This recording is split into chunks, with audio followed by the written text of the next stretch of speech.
हिंदू धर्म का सबसे प्राचीन त्योहार है जो कि वसंत ऋतु की फाल्गुन पूर्णिमा को मनाया जाता है। होली को रंगों का त्योहार और प्रेम का प्रतीक भी माना जाता है। जहां बात प्रेम की हो और राधा कृष्ण की बात ना हो, ऐसा तो हो ही नहीं सकता। प्रेम जो सदियों से होली के रंगों के रूप में लोगों पर बरसता रहा है। इस प्रेम से सराबोर होली को मनाने के लिए खुद राधा कृष्ण के ब्रज से ज्यादा अच्छी जगह भला क्या होगी। दुनिया में तो होली सिर्फ एक दिन की होती है, लेकिन ब्रज की होली का त्योहार पूरे 40 दिनों का होता है, जो बसंत पंचमी से लेकर होलिका दहन के 2 दिन बाद तक चलता है, जिसमें कि बरसाने की लठमार और लड्डू मार, साथ ही नंदगांव की लठमार, वृंदावन में बिहारी जी और आखिर में दाऊ जी का हुरंगा बेहद प्रसिद्ध है। बसंत पंचमी के दिन ब्रज में होली का डांडा गढ़ता है और इसी के साथ शुरुआत होती है दुनिया की सबसे अनोखी होली पर्व की। इस दिन से ब्रज के सभी प्रमुख मंदिरों में ठाकुर जी के अबीर, गुलाल और रंग लगाना शुरू हो जाता है। शाम को ढक के साथ समाज गायन होता है, जिसमें सभी लोग मिलकर होली के गीत गाते हैं और आने वाले 40 दिनों तक यह उत्सव रोज होता है। होली से लगभग 8 दिन पहले यानी कि फाल्गुन शुक्ल की अष्टमी को राधा रानी के गांव बरसाना से श्री कृष्ण के नंदगांव फाक का निमंत्रण भेजा जाता है, जिसमें बरसाने की सखियां नाचते गाते हुए नंद भवन में ठाकुर जी को होली खेलने के लिए आमंत्रित करती हैं। कहा जाता है कि जब द्वापर युग में राधा रानी होली निमंत्रण को स्वीकार करने के बाद श्री कृष्ण ने अपने सखाओं को बरसाना भेजा था, तो उनका स्वागत राधा रानी की सखियों ने लड्डुओं से किया था। उसी परंपरा के चलते इस दिन बरसाना में लड्डू मार होली मनाई जाती है, जिसमें करीब शाम के 5 बजे से कई क्विंटल लड्डू श्री जी के मंदिर से भक्तों के बीच लुटाए जाते हैं। इसके साथ ही सिक्कों को भी सभी के बीच उछाला जाता है। इसकी धार्मिक मान्यता है कि श्री कृष्ण अपनी शाखाओं के साथ नंदगांव से बरसाना गए थे, जहां वे राधा रानी और उनकी सखियों संग होली खेले थे। इस दौरान श्री राधा कृष्ण रानी संग हंसी ठिठोली करने लगे, जिससे चिढ़कर राधा रानी और उनकी सखियां श्री कृष्ण से उनकी सखाओं पर लठ बरसाने लगी और उन्हें भगा दिया। दशमी के दिन नंदगांव में लठमार होली खेली जाती है। यहाँ की लठमार होली के बारे में कहा जाता है कि जब श्री कृष्ण अपनी सखाओं के साथ बरसाना की गोपियों से होली खेलने के बाद बिन फगुआ यानी नेक दिए लौट आए।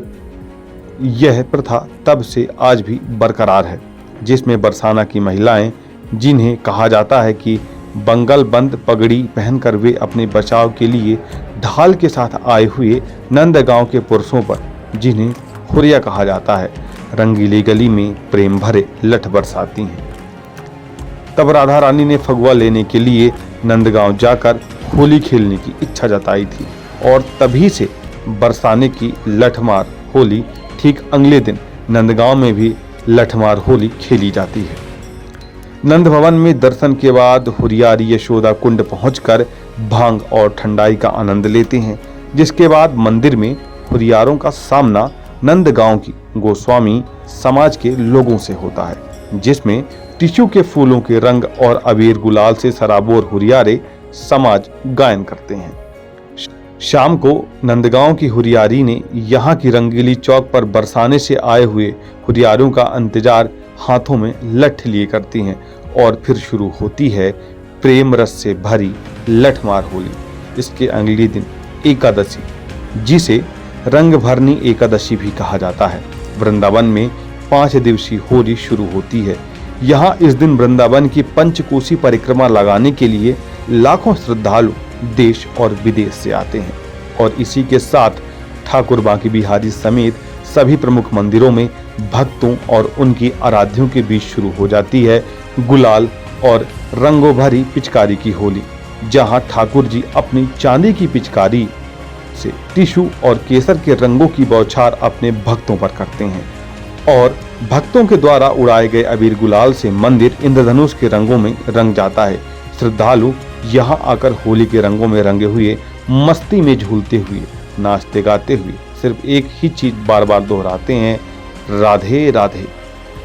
वृंदावन के ही राधा वल्लभ मंदिर में शाम के समय होली के पंदों का गायन होता है, जिसमें सखियां पारंपरिक वेशभूषा में नृत्य भी करती हैं और श्री राधा वल्लभ मंदिर के सेवायत उन्हें रंगों भरी पिचकारी से भर देते हैं।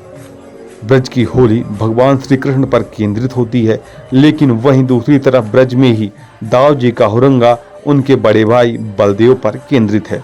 हुरंगे का आयोजन होली के बाद यानी दुधिया को बलदेव स्थित दाऊ जी के मंदिर में होता है, जहां सिर्फ मंदिर सेवायत पांडे समाज की महिला पुरुष ही हुरंगा खेलते हैं। यहाँ हुरंगी में केवल प्राकृतिक रंग का प्रयोग होता है, जो कि कई कुंटल फेशु के फूलों से बनाया जाता है। ब्रज की गोपियां बनी महिलाएं पुरुषों के कपड़े फाड़कर उनका कोड़ा बनाकर पुरुषों के नंगे बदन पर मारती हैं। इस दौरान हुरियारी यह नहीं देखती कि पिटने वाला बड़ा है या छोटा, जेठ है या ससुर। मंदिर के प्रांगण में छत से गुलाब के फूल उड़ाए जाते हैं, फुवारों से रंग भरे पानी की बौछार की जाती है और मशीनों द्वारा अबीर और गुलाल भी उड़ाया जाता है। मंदिर का झंडा लिए दाऊ जी महाराज के जयकारों के साथ परिक्रमा लगाते हैं। इसी बीच हुरियारों और हुरियारिनों में लगातार नोकझोंक चलती रहती है।